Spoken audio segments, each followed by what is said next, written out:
ano naman ang naisip mo pagkatapos ng pangyayaring yon?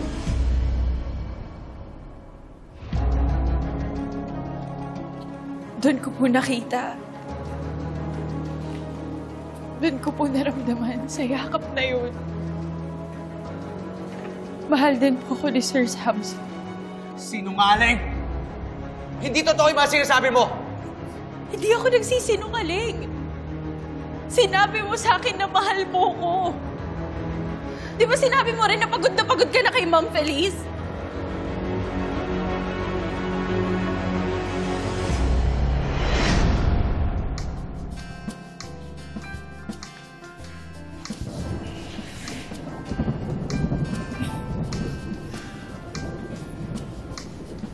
Ayla, hindi ka ba napapagod sa pinapagawa sa atin ni Feliz? Nahihirapan na ako. Ayaw mo na ba sa napagkasundoan natin ni Ma'am Feliz? Ayaw mo na ba sa akin? Ako ba yung problema? Hindi. Wala naman akong problema na makasama ka. Sa totoo lang, gusto ko lang matapos to. Gusto ko lang gawin kung ano ang gusto ko. Na walang tinatago. Pwede ko lang takasan ng lahat. Tama ka. Sa oras lang na makabuo tayo, matatapos din lahat ng to. Matatapos din lahat ng pagod natin. Tapos tututukan na ulit natin kung anong gusto natin gawin sa buhay natin.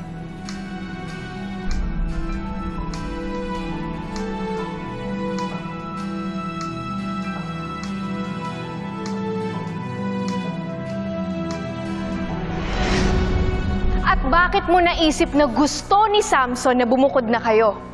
Kasi maliwanag yung sinabi niya sa akin. Napagod na siya at gusto niya na magawa yung mga gusto niya. Ang sabi niya sa akin, gusto niyang takasan ang lahat. Kaya naisip ko na iniimbita niya akong bumukod. Total sa amin namang dalawa yung baby na mabubuo namin eh. Kaya kung tatakas kami, okay lang. Makakalaya na kami, makakalayo na kami. Narinig ko ba yung sarili mo? Hindi yan totoo. Hindi yun ang ibig ko sabihin nung sinabi kong pagod na ako at gusto ko na ang takasan ng lahat. Order in the court.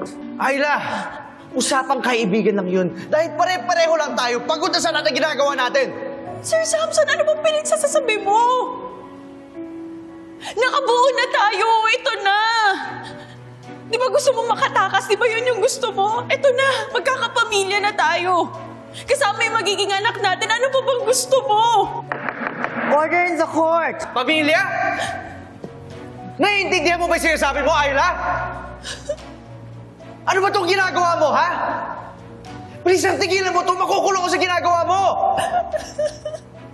At yung sinasabi mo, lahat yung kalokohan, yung iniisip mo na maging pamilya tayo. Hindi mangyayari yan. Yung batang yan, ikaw at ako, hindi tayo magiging pamilya. Oo, aminin mo rin totoo. Anak ko nga yan, pero walang tayo. Hindi kita mahal. I said order in the court. Totoo yung sinasabi ko! Hindi ako papayag na makukulong ako dahil sa kasinungalingan mo. Kung makukulong ako, yun ay dahil nanindigan ako sa totoong sinisigaw ng puso ko. I said order in the court. Kahit kailan hindi kita minahal, Ayla. Eh kung ganun pala, bakit lagi mo ko pinupuntahan sa bahay? Kung ayaw mo ako makita, kung hindi mo ako mahal! Dahil hindi ikaw ang pinupuntahan ko doon.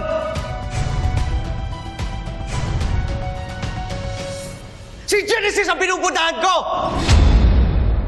Dahil siya ang mahal ko!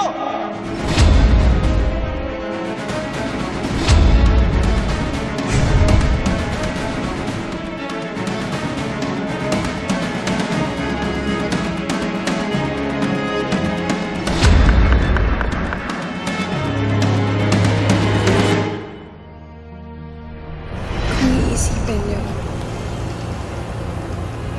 kung ako yung pinakamamahal niyong tao. Na gusto niyo halikan, mahagkan, kasama ngayong gabi. Anong gusto niyong sabihin kung ako siya? Mahal na mahal